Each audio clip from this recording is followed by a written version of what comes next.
Hello, everyone. Today we are going to focus on a fascinating story about creation of Adam in Genesis chapter 1, this miraculous chapter. There's no other chapter in the Bible as important as chapter 1. And we are going to focus on creation of Adam. Remember, we are learning commandment number 1 of Noah, idolatry. So when Moses tells us about the creation of Adam, it's in the context of idolatry. We need to understand how it's possible for us to worship idols and how we are made for that and so on. That's a story. So we're going to focus on what Moses tells us about Adam focus on this chapter 1. Now, we already saw in the past that chapter 1 first discussed the creation of 6 days in a very special way. First of all, Moses described the creation of the 6th day in a way that science can verify. We know, we did the comparison, we know that what Moses says in chapter 1 absolutely perfectly fits, miraculously fit what science says about the history of universe, day by day. So the story tells us is supported by science. Something that's unbelievable because he wrote it 3,500 years ago. At that time, we know that what other people thought about creation. Here comes Moses tell us a story that we can verify. So once Moses established his authority, his credibility by telling the story of creation, then once he acquired our trust in him, he had a message that he wanted to tell us. Oh, you know, there is a creator. The creator, his name is Elohim. He is a judge. He created it sitting on a throne of judgment. He is merciless. For 6 days he ruled the world with iron fist. He's a dictator, awesomely alone. He judges the creature measure for measure.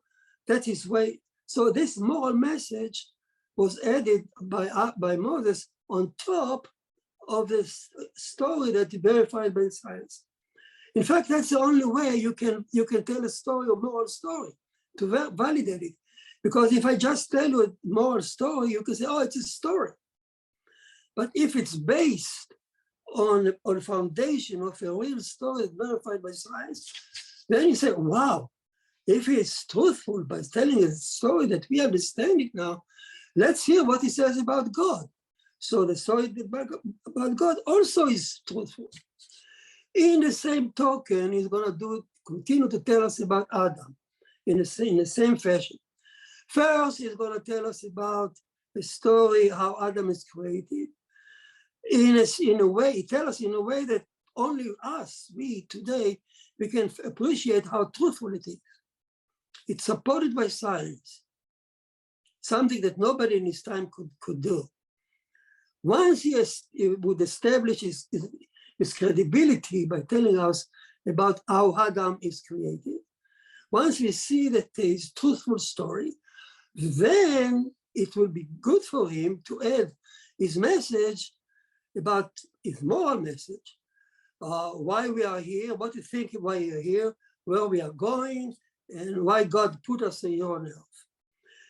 Without first establishing his authority in a practical scientific way, first, you won't listen to him. You say, oh, it's just a story. There are many stories. Why should I listen to him? But no one else can do such thing to tell us a story that we can verify, that can validate by science, especially if you think that they did it 3,500 years ago. Now we know what other people told in Moses' time, told about the creation of Adam, or mankind. He grew up in Pharaoh's home in the year around 1500 BC. Well, the archaeologists tell us exactly what the Egyptian told about mankind. I tell you, you can see it on the internet. Look, Google what the Egyptian thought in Moses' time in 1500 Bronze Age about creation of man. There was huge stories, ugly story, full of sexual perversion, fight.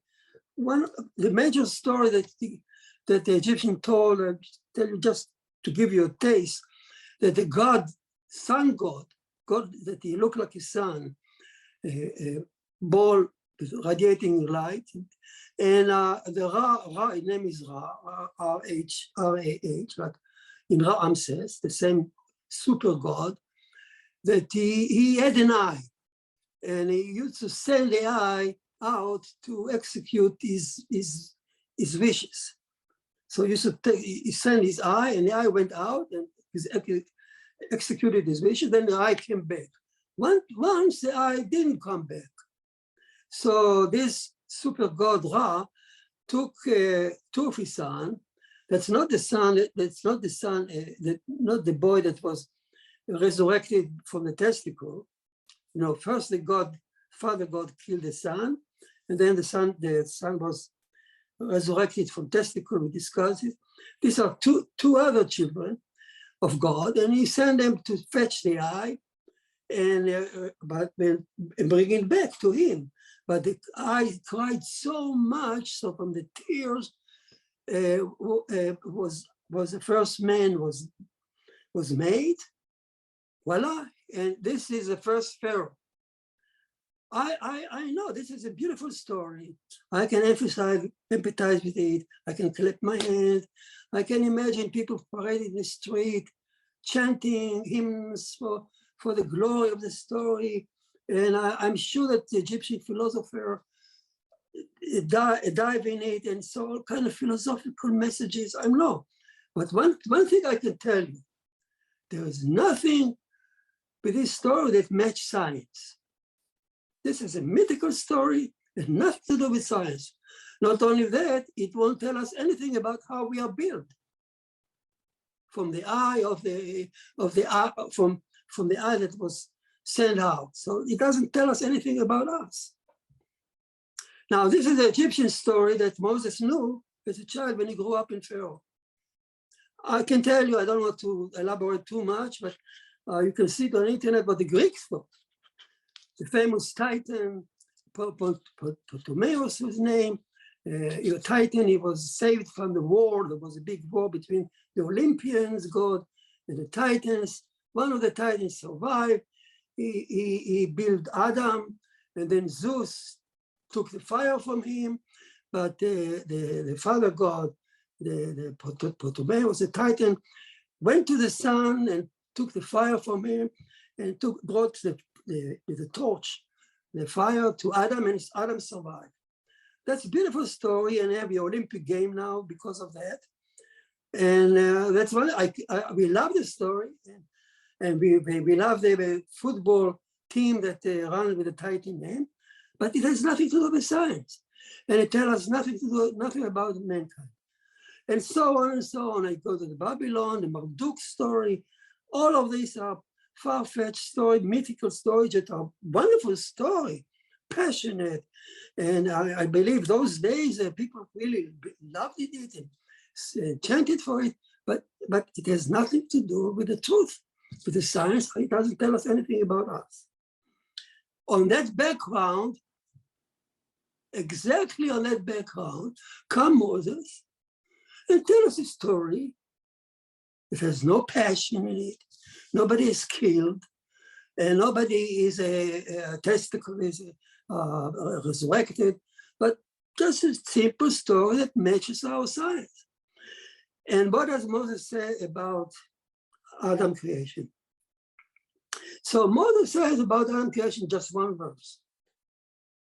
This is the most quoted verse in the universe. God said, let us make Adam in our form and our image. That's it. You know, this verse is not only most quoted, it revolutionized human history, the human right. We look at every human as a God image and so on. American moral authority is based on that. You can speak about this verse endlessly. But in our context, the story is very simple. Moses described here God speaking in plural to somebody in a room with him. Let us make the first time he speaks in plural. Before that, he used to give command, and everybody complied. There was no dialogue. Now he's speaking in plural to somebody or some counselors in the room. And he said, let us make an Adam. So it sounds to us, it sounds like a CEO of a company, American company, sophisticated, and they want to build a robot, humanoid. So the CEO assembled the board, the expert to the room, and he said, let us make a new project, a humanoid robot.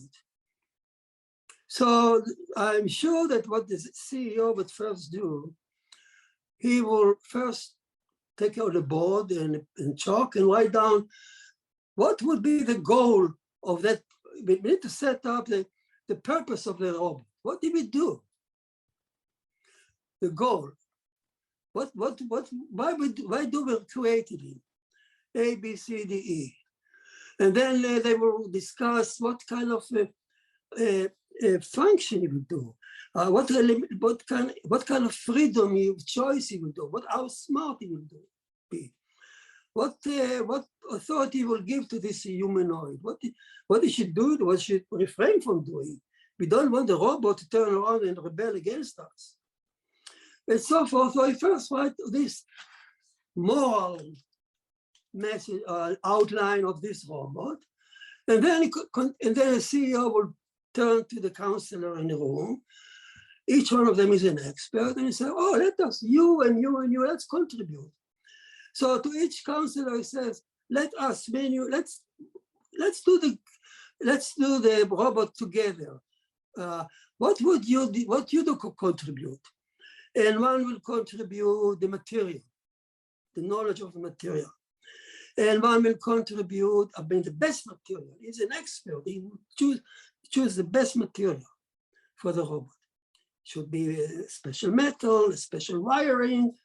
He knows, he's an expert. Then he turn out to another one and say, how smart to give, let the robot, you know how to put a smart machine, how smart you contribute the brain of this humanoid, and what kind of and so forth. One will contribute the art. We give you art to make it not only smart and efficient, the robot, but also beautiful. So it goes from counselor to counselor, and he finally set up building the humanoid. Amazingly, now we know, under this background of what we know from all this time, all these stories about patching eyes and titans, and Moses says, God has assembled his counselors in a room. And who are those counselors? Anyone who is mentioned in chapter 1.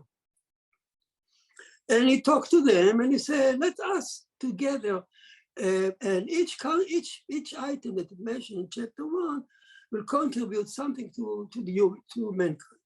So that's a very modern description on how Moses surprisingly described the making of Adam. So what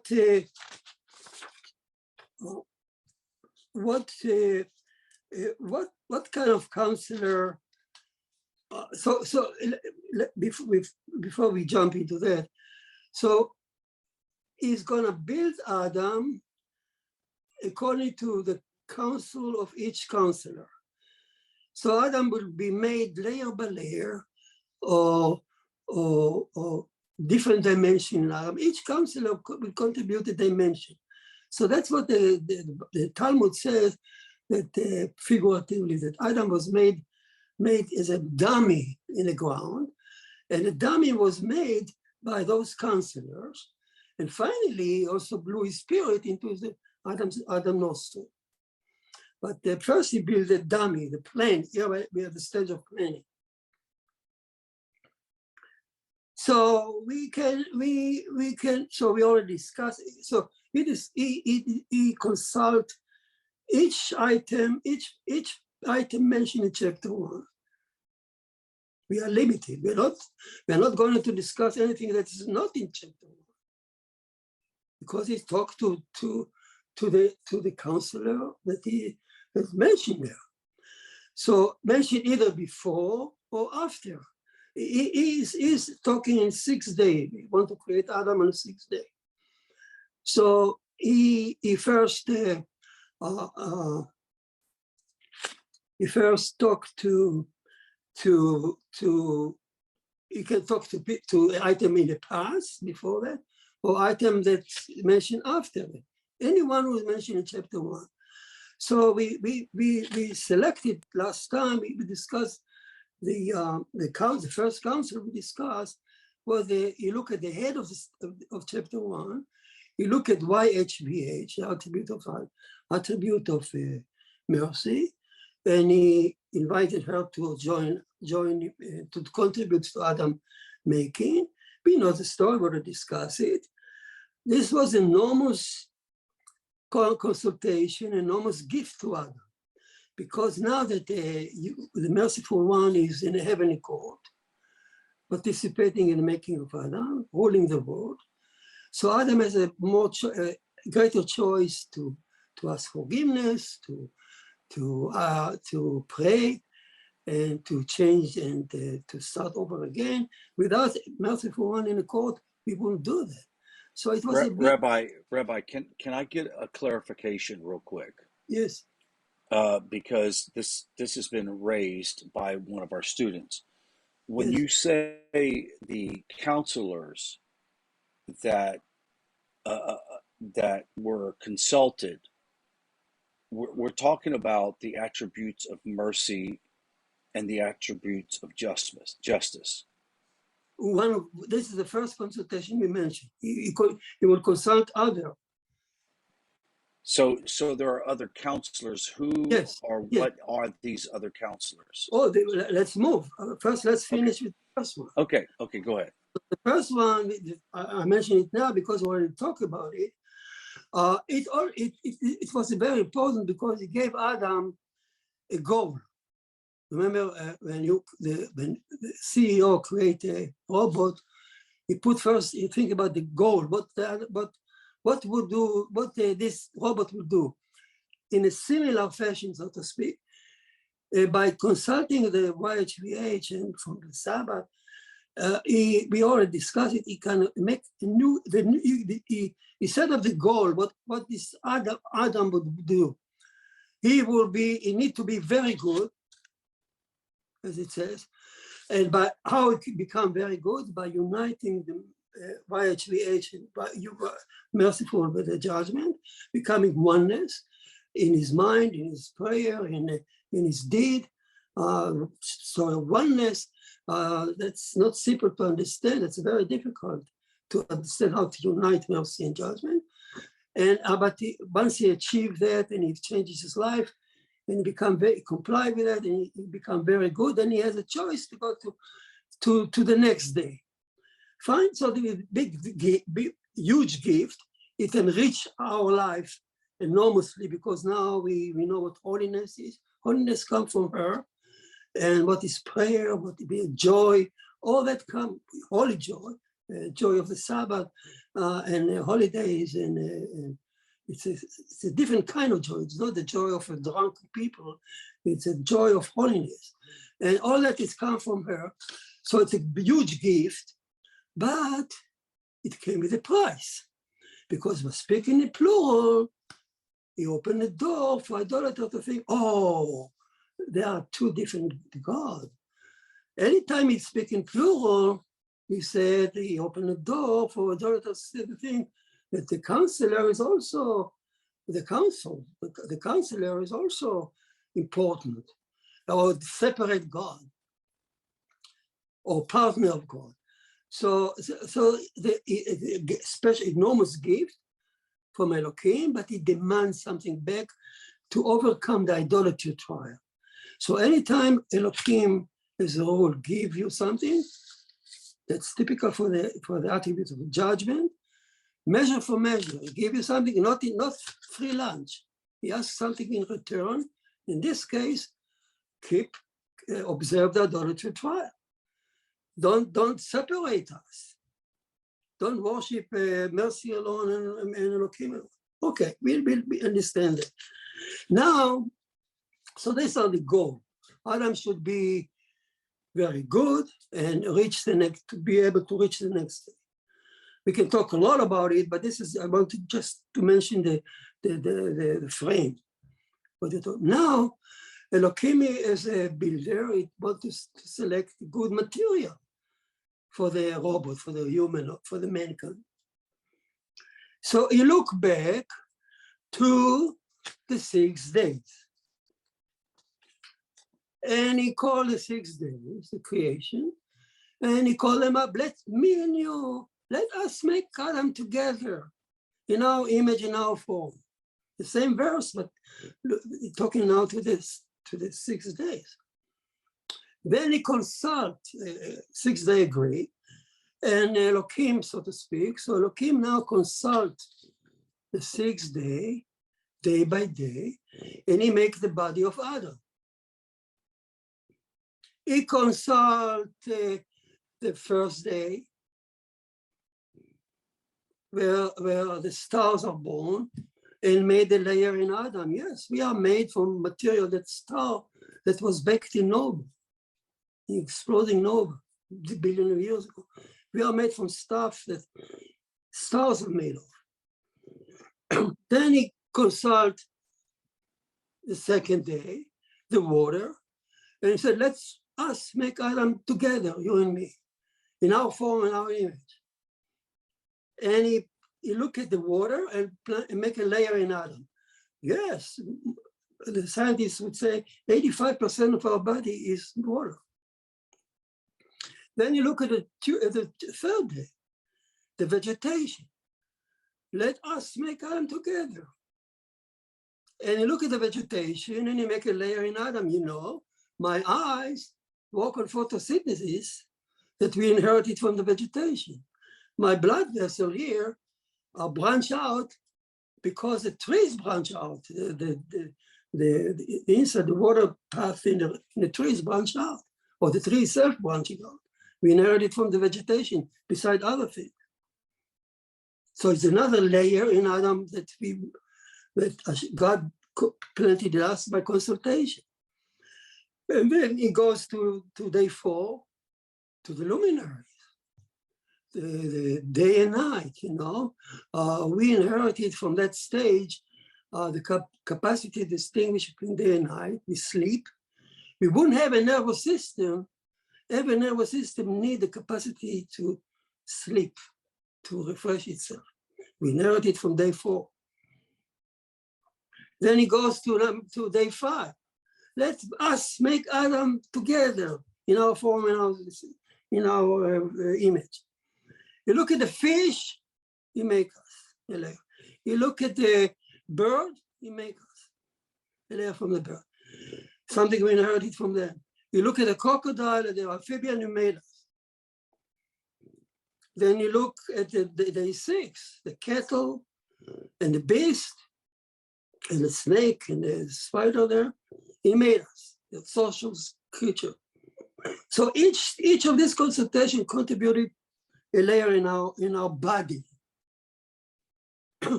Is it true? Well, Moses tells us a story here. So is it true? Look at the embryo, how it evolved in our uterus. Each one of us started with a tiny cell. Goes back to day 3. God seeded life, the first seed life on earth tiny cell that divided, now become a ball, and then grows more. And then we pass through in the embryo, we pass through the stages, resemble fish, resemble bird, resemble crocodile, resemble, the scientists 100 years ago already noticed. And they say that the ontogenesis repeats the phylogenesis. So each individual repeats the story of evolution. So is Adam credible? Yes. Can you do the same thing with any story of Pharaoh's home? Can you compare it to the embryo of a human? Yeah, but a stretch of imagination you cannot do, never. How could Moses say 3,500 years ago such a story? Beyond me. I cannot explain it, besides it's the greatest miracle in our hand. It's a real miracle. So Moses now tell us a story that's verified by science. And not only that, Moses also tell us here a predictable path on history of human will journey, our human will evolve, mankind, will evolve along with idolatry trial. I tell you what I mean. The path that I described to you, the consultation, also dictated the human history. How? How is it? Because, think about it, a man was born on the 6th day. He is still here. We are chased out from Eden. In Eden, God called Adam, "Where are you, Adam? Where are you? Come to me." We chased out, living on earth. We still hear the voice of Elohim, God, calling us, "Adam, where are you? Come to me." But we don't see him. In Eden, we saw him. Here, no. So God is hidden. So Adam is 6th day, hear the voice. He want to, God, where is God? Where is the Creator? So he look around him and he see creatures that are close to him, born on the 6th day. These are the cows, the beasts, the snakes, everything described on the 6th day. And I think, wow, they are so magnificent, so powerful. You know what? Because anything that God consulted with to create us, it renders it a magic power in our mind. We think this is a possible creator. So Elohim consulted with the beast, with the cow, and with the cattle, snake, and made us. So now Adam look at those creatures, and they're so wonderful, so powerful. And you see it in a cave. You describe fascination with those animals around him. First close to him, and you worship holy cows. The Egyptian did it. The Indian on the Indian continent did it. They still do it. And they worship beast. Ferocious beast. Any civilization on earth, ancient used to worship the beast. The snake, the dragon, the Chinese. All that is first day 5, day 6. Soon Adam progressed and he learned, oh, this is false. They are not real God.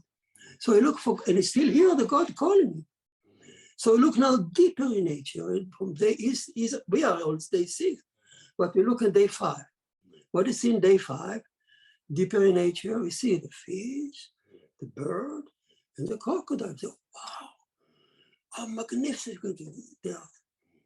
And the Egyptian depicted the god with the face of bird, crocodiles. This is exactly what the Egyptian believed, even before Moses. But soon Adam progressed and said, oh, you hear God, these creatures are not so powerful. I'm smarter than them. But still he hear God calling him, so he looked deeper in nature. In day 4, the stars, he discovered the stars, the moon, And the son, suddenly he learned the sky, astrology, astronomy, Babylonian. That's a different stage in history. Mankind has to progress to reach there. And astrology was born. Astronomy was born. Those stars were supposed to control our life. They really believe in their power. But soon, at the same time, a little farther away in history, farther closer to us, came the Noahide. And Adam, the Noahide looked deeper in nature. In day 3, they worshiped fertility. Day 3, God planted the seed of fertility, the trees. So they worship huge trees, Asherah, the magnificent trees, and fertility, sacred prostitution. It wasn't done, it was done with belief in the power of fertility, day 3. And the Greek look even deeper. The sea, the Poseidon, God, look at the ocean, such a powerful Poseidon. And now we are stuck in day 1. Now we think, most of our scientists think that the primary element of creation, including all kind of, I call it, slip my mind, the new physics and slip my mind. But they believe now that they look for our creator in the element of creation. And soon we will also find the fallacy, the falseness of this God also. And we finally, maybe one day we think that when we hear the creator calling us, we need to realize, Moses told us that he is who is the creator. It's not, you cannot find the creator, you cannot measure it, you cannot discover it with any scientific tool. It's a moral issue, and this Moses is credible. This Moses is credible by telling us about Adam. About Adam, first tell us that Adam is made from the 6th day, then you read in embryo. Now you see that he predicts, he's so truthful that he even predicts human history in terms of idolatry. So Moses has to be listened. Nobody else can tell you, ever told you such a story. It is really credible. And now, so if Moses is credible by telling you about this story of Adam, we should listen to what he said, the purpose of us. And the purpose of us, according to Moses, we are here, we are born to stand the idolatry trial, to be very good. How can we become very good? We talk about oneness, and to enthrone God on us, and to overcome idolatry. No wonder that Rosh Hashanah holiday is a day. Rosh Hashanah reenact the story. It's a day that nobody else actually celebrating. Celebration of the day of creation. And we reenact the story in our prayer. And it's for all mankind, for Noahide. For Noahide too. So that's a day that we stand in judgment and end up his mercy. It's a day that we declare the oneness of God, the kingship of God. We blow the shofar, the horn to celebrate the YHVH, the silver Elohim. It says in the psalm, the Yud the throne by the shofar, and Elohim is by the trumpet. We say it 7 times before we blow the shofar in the synagogue. And then the celebration of kingship. And now we understand why the Siddur, the prayer book, is full of requests from God, that God, we pray that idolatry will go away from the world. So idolatry, the end of idolatry, is an obstacle. We need to overcome idolatry to become very good. So now we know. So now we understand a message here that idolatry is not just a commandment. You know, there are commandments: don't do, don't steal, don't. Idolatry is unique. It includes, it encompasses our very being. We are made to stand the other. No wonder that it's number one. It's not only number one in the commandment, it's in numerical, but it's number one because it's everything. Everything derives from there. Everything is secondary from there. And idolatry encompasses our personal life. We are born into face idols for every age of us. We will learn later on. There are many more concentrations. We discussed only two today. There are several more. And mankind, every individual, and as a species, an individual, we are born to withstand those idols' attraction. And that encompasses our life. So we understand that the depth of idolatry tribe. And that's what I wanted to kind of to make you feel, to make you feel what we are talking about. That's the enormous importance of the idolatry trial. And it's not a theological thing. It's for every one of us. We are challenged by those idols. There are idols from nature that we discuss now, but there are other idols. So Rabbi, yes. let me interject something here because it's really important. You've done such a good job laying out this idea of Elohim saying, "Let us make man."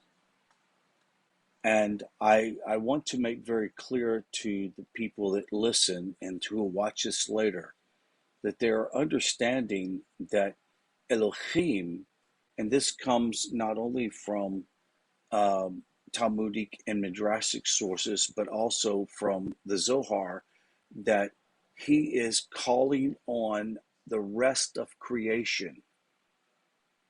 The rest of creation. Man, when it says that man was created from the dust of the earth, meant that he was created from the very essence of the things that God laid forth before that. Correct?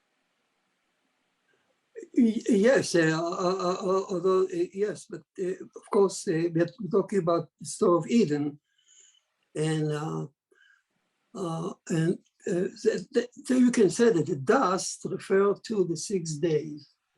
Right, the 6 days, meaning everything that was created prior to that.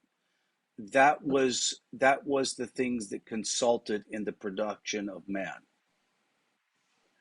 Yes. Okay, good. So Dennis has something that he wants to ask. Go ahead.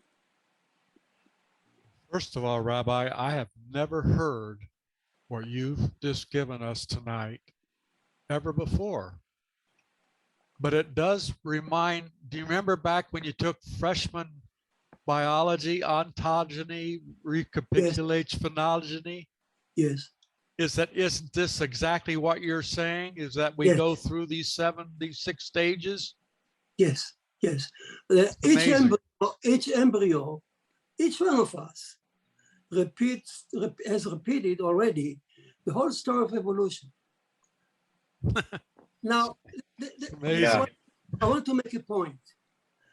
This was an enormous gift by Elohim. By making us part of nature, we can identify with nature. We are born to rule. He said, he blessed Adam, rule over. And to rule over as a king who consult, not as a tyrant. We need to listen and to understand the thing that we are ruling over. So we need to identify with him. So by making us part of, making us as part of creation, it was a big gift. Now we can lead creation. You know, Moses said in the Deuteronomy about a king should be elected from among your brother. You should elect a king. A king cannot be an alien. because the king should listen to understand the whims of his citizen, understand the language, the body language. He needs to. So a king from among your brother, you select a king. A king cannot be a king of Israel, for instance, or the Messiah cannot be an angel or a godly creature. He needs to be a human being that understand the whims and the souls and that every person has. So this way, Elohim made Adam a legitimate king of the universe. We are part of the universe. We have the right. We can understand what the spider wants. Understand what the black hole wants. What the black matter wants. We understand it. We are part of it. So we are a legitimate ruler of this world because and that was a big blessing. At the same time, by speaking in plural, we might worship them. We can think we are born in a quantum physics. That's what I was looking for. Right. So Rabbi, so this is why the nations began to worship the stars and the solar system, because they did not understand that all of creation contributed to the essence of man that God created. That the very dust of the earth, the cosmos of man contributed to his creation, correct? Yes, but also anything that God created or consulted with, it rendered a magic status in our eyes. So we are fascinated by everything that he consulted with. We are fascinated by the sun and the moon. And it was and the Rambam and all and the Talmud is all over. Rabbi Cook talk about it. That idol worshiping is an error. It's a mistake. They always seeking the creator. Only that they could identify it. It was a wrong identification. But everybody hear the cry of Elohim, come to me, see me. And a person in the jungle and a person on a pyramid. They all were looking to God, to the creator, but they forgot. Noah knew it, Adam knew it, but over the generation it was lost. But the cry, they still heard the cry, and now they are worshiping the counselors. Yeah, instead of the true God. They're worshiping the counselor instead of Elohim. That's the word of the Rambam. That's good. Dennis? I want to make sure I fully understand this, Rabbi. You're saying that verse that talks about let us create, Hashem basically spoke to day one, to day two, everything that he created, like if he created the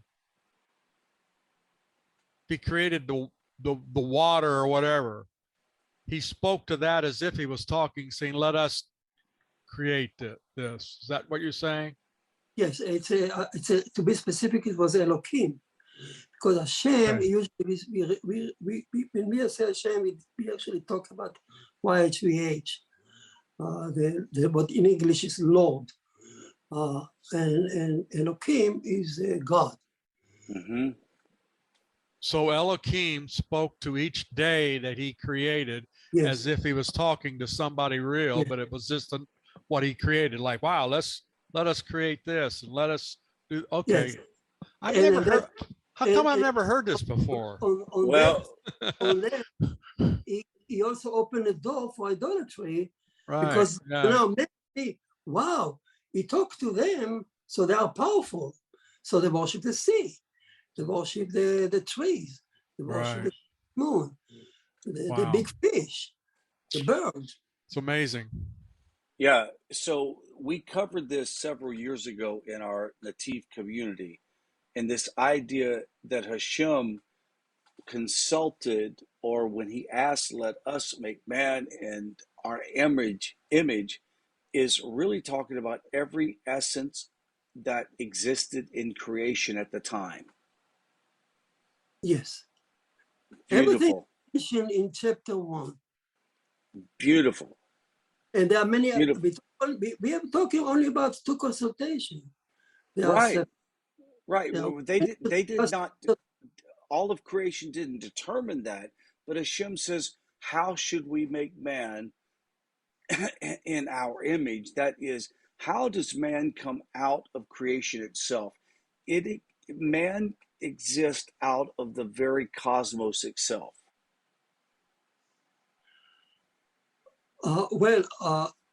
Man, by saying he consulted, the Torah supports evolution theory. The Torah says that Adam, you look at the embryo and you see how Elohim actually advanced. Elohim used evolution Right. to advance mankind. So man came out in a natural way, but directed by Elohim as he consulted each day and made Adam. So it was the tool is evolution, but the mover is Elohim. Beautiful. This is a brilliant class today, Rabbi. Anybody have any input or questions you would like to ask?